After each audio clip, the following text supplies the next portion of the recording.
नमस्कार, state live में आपका स्वागत है। मैं हूं माधवी पांडे आपके साथ। शुरुआत करते हैं दिल्ली से। दिल्ली विधानसभा चुनाव की तारीखों का ऐलान हो गया है। चुनाव आयोग ने प्रेस कॉन्फ्रेंस कर तारीखों के बारे में पूरी जानकारी दी है।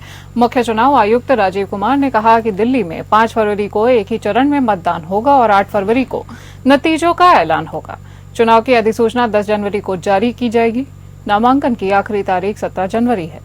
18 जनवरी को नामांकन पत्रों की जांच होगी और नाम वापसी का अंतिम दिन 20 जनवरी होगा। वहीं अयोध्या के मिल्कीपुर में भी 5 फरवरी को वोटिंग और 8 फरवरी को नतीजे आएंगे। प्रेस कॉन्फ्रेंस के दौरान ईवीएम पर उठ रहे सवालों पर मुख्य चुनाव आयुक्त राजीव कुमार ने कहा कि ईवीएम में अवैध वोट डालने की संभावना नहीं है। ईवीएम फुल प्रूफ डिवाइस है। इसे मतदान के बाद सील कर दिया जाता है और इसमें वायरस नहीं जा सकता है। ईवीएम चुनाव का सबसे सुरक्षित तरीका है। गिनती से पहले हर ईवीएम की सील चेक होती है।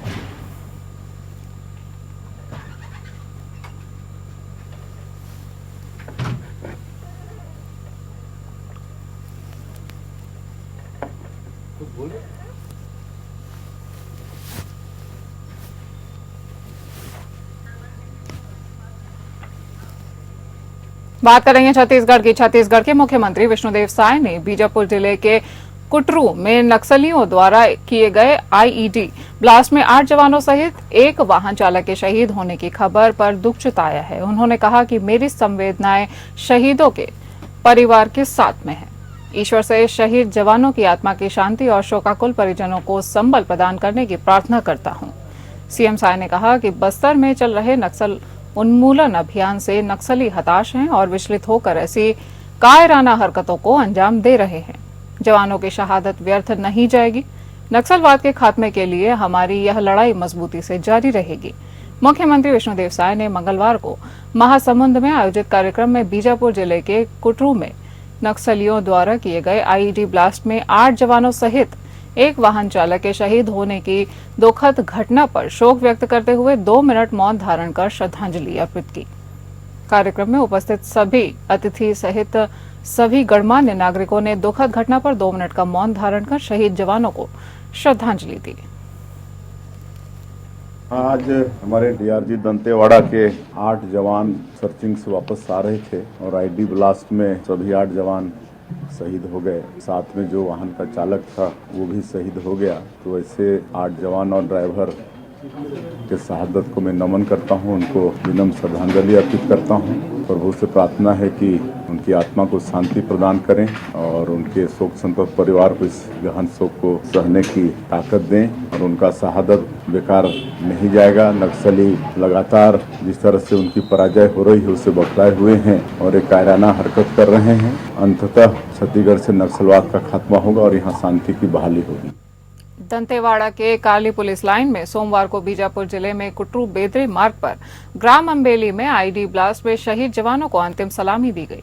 मुख्यमंत्री विष्णुदेव साय, उप मुख्यमंत्री और गृह मंत्री विजय शर्मा, वन मंत्री और प्रभारी मंत्री केदार कश्यप, बस्तर सांसद महेश कश्यप, विधायक दंतेवाड़ा चैतराम अटामी, विधायक बीजापुर विक्रम मंडावी, पूर्व सांसद दीपक बैज सहित डीजीपी अशोक जुनेजा के साथ अन्य जनप्रतिनिधियों और गणमान्य नागरिकों द्वारा शहीद जवानों के पार्थिव शरीर पर पुष्प अर्पित कर श्रद्धांजलि दी गई। मुख्यमंत्री साय सहित उप मुख्यमंत्री शर्मा एवं वन मंत्री कश्यप और अन्य जनप्रतिनिधियों ने शहीद जवानों के शोक संतप्त परिजनों को ढांढस बंधाया और इस दौरान मुख्यमंत्री साय सहित उप मुख्यमंत्री विजय शर्मा एवं वन मंत्री केदार कश्यप ने शहीद जवान बामन सोडी के पार्थिव शरीर को कांधा देकर गृह ग्राम के लिए रवाना किया।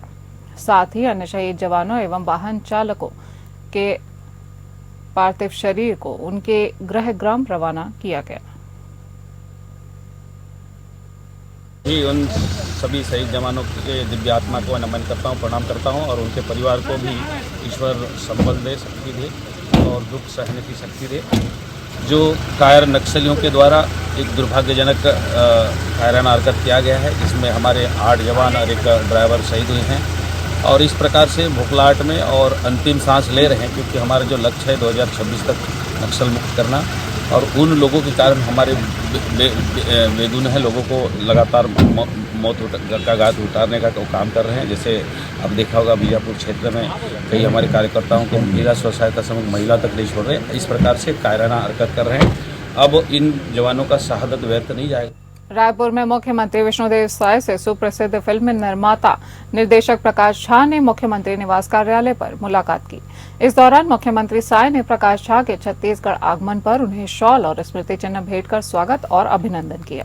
इस अवसर पर मुख्यमंत्री विष्णुदेव साय ने छत्तीसगढ़ में हिंदी फिल्मों के निर्माण और फिल्म उद्योग के विकास की संभावना के संबंध में भी चर्चा की। प्रकाश झा ने कहा कि छत्तीसगढ़ पसंदीदा फिल्म डेस्टिनेशन के रूप में विकसित किया जा सकता है। मुख्यमंत्री साय ने कहा कि प्रकाश झा उन दिग्गज फिल्मकारों में से एक हैं जो अपनी फिल्मों के माध्यम से सामाजिक मुद्दों को पर्दों पर बखूबी उतारते हैं।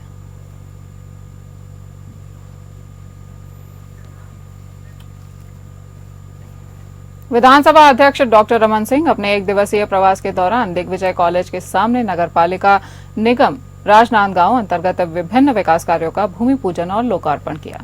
विधानसभा अध्यक्ष डॉक्टर रमन सिंह ने कहा कि प्रधानमंत्री नरेंद्र मोदी और मुख्यमंत्री विष्णुदेव साय के नेतृत्व में देश प्रदेश और राजनांदगांव जिले में विकास के कार्य हो रहे हैं। राजनांदगांव शहर को एक बेहतर क्षेत्र बनाने के लिए कार्य किया जा रहा है। इस कड़ी में 25,62,10,000 रुपए की लागत से विभिन्न कार्यों का भूमि पूजन और लोकार्पण किया गया है। उन्होंने कहा कि जल्द ही अमृत मिशन के अंतर्गत 125 करोड़ रुपए के कार्यों का शुभारंभ किया जाएगा। साथ ही 100 करोड़ रुपए की लागत के एसटीपी कार्यों की स्वीकृति भी जल्द ही दी जाएगी। विधानसभा अध्यक्ष ने कहा कि डामरीकरण सहित विभिन्न कार्यों की शुरुआत की गई है। उन कार्यों को शीघ्र पूरा करने के साथ साथ गुणवत्ता पूर्वक कार्य करने की जिम्मेदारी जनप्रतिनिधियों सहित अधिकारियों की है। बिल्कुल बोल दिया भैया कि गुणवत्ता दिखना चाहिए। जब प्रशासन के हाथ में सब जवाबदारी आ गई है, अब किसी के ऊपर आरोप नहीं लगा सकते। जी सर, मुकेश चंद्राकर की जो हत्या हुई है जी उसके बारे में 3 अपराधी पहले पकड़े गए थे, चौथा भी पकड़ में आ गया।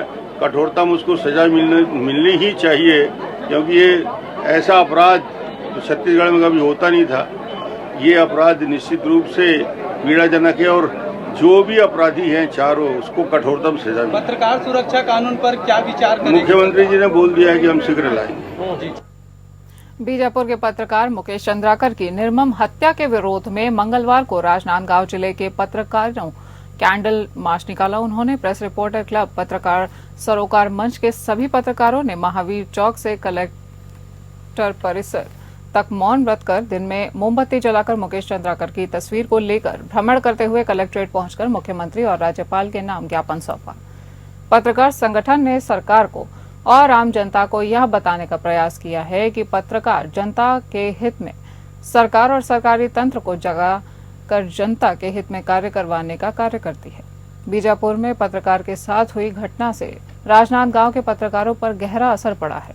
लगभग 70 से 80 पत्रकार पैदल मार्च के दौरान मौन धारण करते हुए महावीर चौक से कलेक्ट्रेट परिसर तक मोमबत्ती जलाकर जनता और सरकार को संदेश देने का उन्होंने प्रयास किया है। पत्रकारों ने कहा कि चौथे स्तंभ की बात करने वाली सरकार ही पत्रकार की सुरक्षा नहीं कर पा रही है। सरकारी तंत्र की गैर जिम्मेदारी के कारण पत्रकार पर हमला किया जा रहा है। ठेकेदारों के साथ मिलकर सरकारी तंत्र भ्रष्टाचार में लिप्त हो चुका है और पत्रकार को पत्रकार सुरक्षा कानून का अंगूठा दिखाकर सरकार लॉलीपॉप देकर संतुष्ट कर रही है। कलेक्ट्रेट परिसर में पत्रकारों ने मुख्यमंत्री और राज्यपाल के नाम ज्ञापन सौंपकर मांग की है कि पत्रकार सुरक्षा कानून लागू करे ताकि पत्रकार सुरक्षित होकर स्वतंत्रता के साथ निडर होकर खबर प्रकाशित कर सके। जी, बड़ी दुखद खबर है हमारे बीच में, क्योंकि एक ऐसा निर्भीक पत्रकार जो बस्तर क्षेत्र से आता था और आज किस तरह से निर्गम हत्या करके उसको सेप्टिक टैंक में डाल दिया गया, हमारे प्रदेश के लिए एक अपूर्व क्षति है। हमारे प्रदेश के लिए लगातार इस तरह की घटना हमारे प्रदेश के लिए पत्रकारों के लिए ऐसा लगता है कि हम पत्रकारिता छोड़ दें। हमारा प्रमुख कार्य है कि हम जो सामाजिक, धार्मिक और न्याय के हिसाब से जो हम जो कार्य करते हैं उस कार्य को आम जनता तक पहुंचाने का प्रयास करते हैं। मगर कुछ एक ऐसे कार्य होते हैं जिसमें लोगों को चीड़ हो जाती है और लोगों के चीड़ के माध्यम से शासन प्रशासन इस पर कोई कार्रवाई नहीं कर सकता। और इस तरह की दर्दनाक घटना आज जो घटित हुई है उसकी हम लोग कड़ी निंदा करते हैं।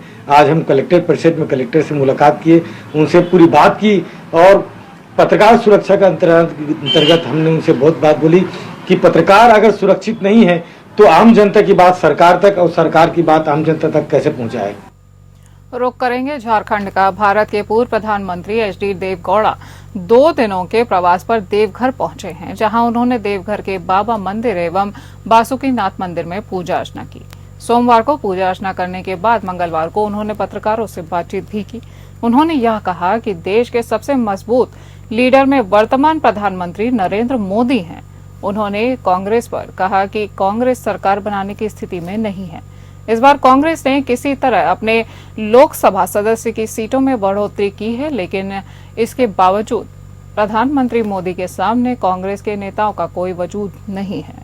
पूर्व प्रधानमंत्री देवगौड़ा ने कहा कि भारत एक बड़ा देश है और यहाँ पर विभिन्न जाति के लोग रहते हैं। सभी जाति के लोग आज प्रधानमंत्री मोदी को पसंद करते हैं, इसलिए प्रधानमंत्री मोदी को देश का सबसे मजबूत नेता कहा जाता है। वहीं उन्होंने कहा कि 40 पार्टियां कांग्रेस का साथ दे रही हैं, उसके बावजूद कांग्रेस सरकार बनाने में सफल है। इसका मतलब कांग्रेस को लोग पसंद नहीं कर रहे हैं।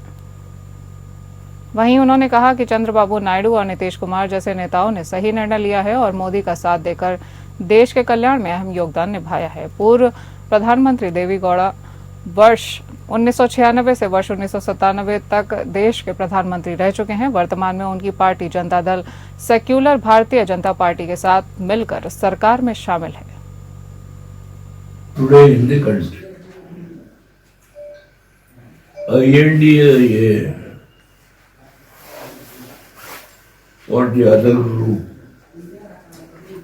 they are also various regional parties combined together and they fought the battle. This time vigorously they brought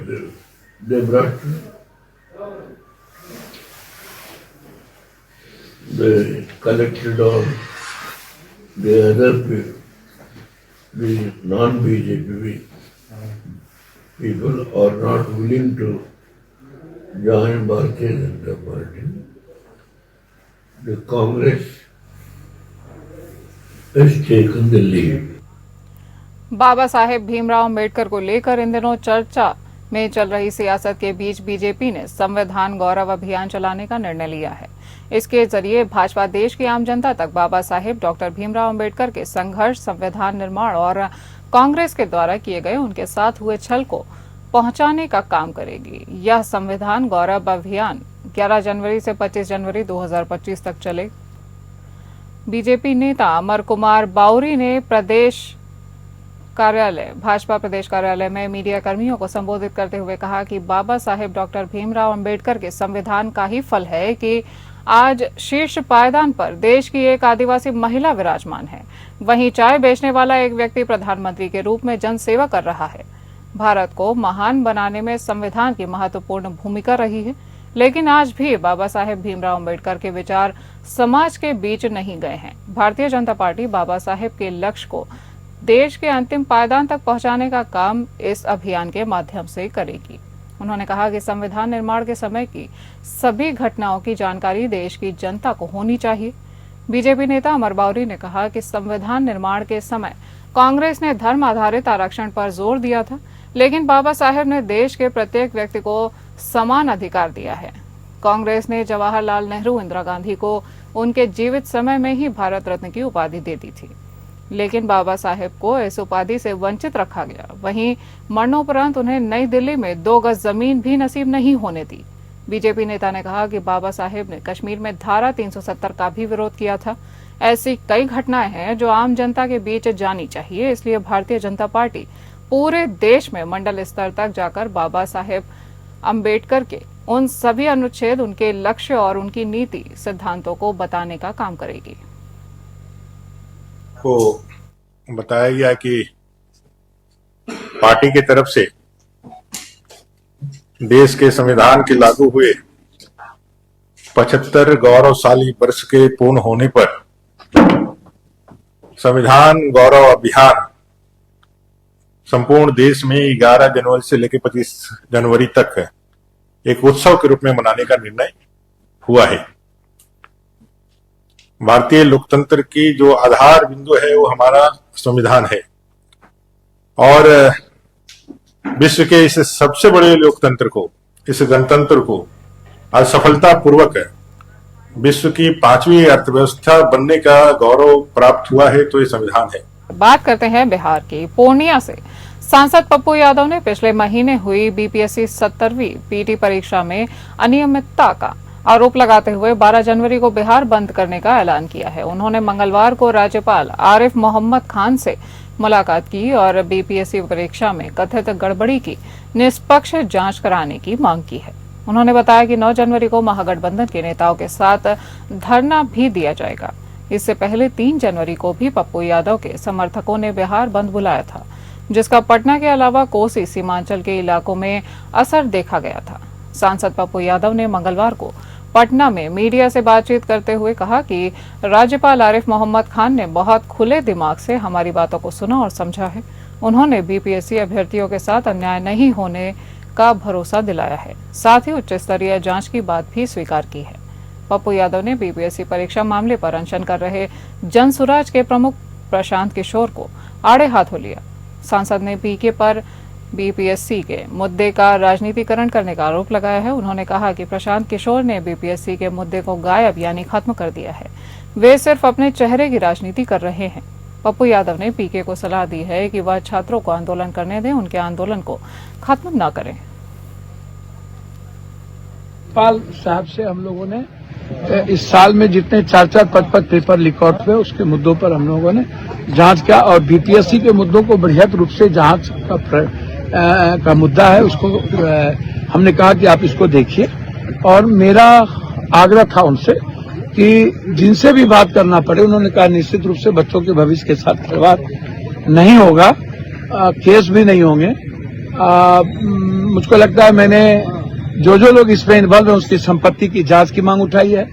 मैंने संजीव जो सिपाही भर्ती है उसके परिवार का फोटो किसके साथ साथ है उसकी भी बात मैंने उनसे आग्रह की है। बात करेंगे मध्य प्रदेश की। डबरा शहर के सिटी थाना क्षेत्र के अंतर्गत आने वाले सालबई गांव के रहने वाले एक जाति विशेष के युवक अरमान खान ने डबरा की रहने वाली युवती को प्रेम जाल में फंसाकर 5 वर्षों से युवती का शारीरिक शोषण किया, तो वहीं युवती के ऊपर लगातार धर्मांतरण करने का दबाव भी बनाता रहा। सूचना मिलते ही हिंदू संगठनों के लोग सिटी थाना पहुंचे और पीड़ित युवती से बात कर सारी आप बीती सुनाई। युवती का कहना है कि मुझे अरमान खान ने पिछले 5 वर्षों से प्रेम जाल में फंसाकर शोषण कर रहा था और मुझ पर लगातार धर्मांतरण का दबाव बनाता जा रहा था। आज मुझे बाइक पर बैठाकर ग्वालियर की तरफ ले जा रहा था, तभी मैं जैसे तैसे उसके चंगुल से छूटी और वहां पर मौजूद राहगीरों की मदद से डबरा के सिटी थाना पहुंची हूं। मैं चाहती हूं पुलिस उस पर कड़ी से कड़ी कार्रवाई करे। तो वहीं पुलिस ने उस युवती के कथन के आधार पर अरमान खान सहित उसके चाचा पर अलग अलग धाराओं में मामला दर्ज कर आरोपियों की गिरफ्तारी के प्रयास को तेज कर दिया है।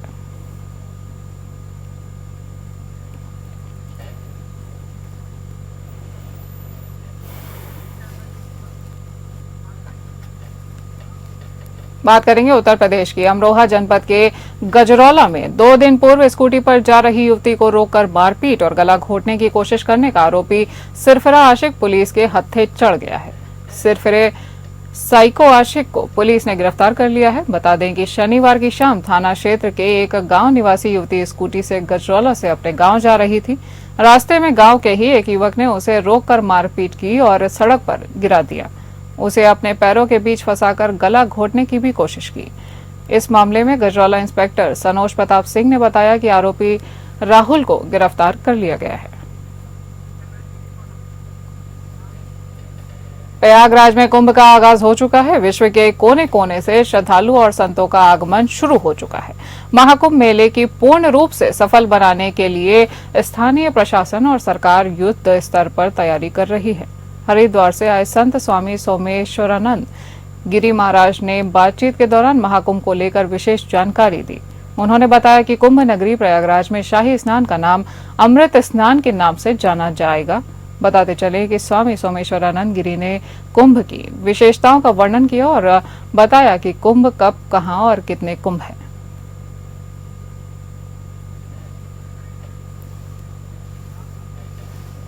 इस बुलेटिन में इतना ही। नमस्कार।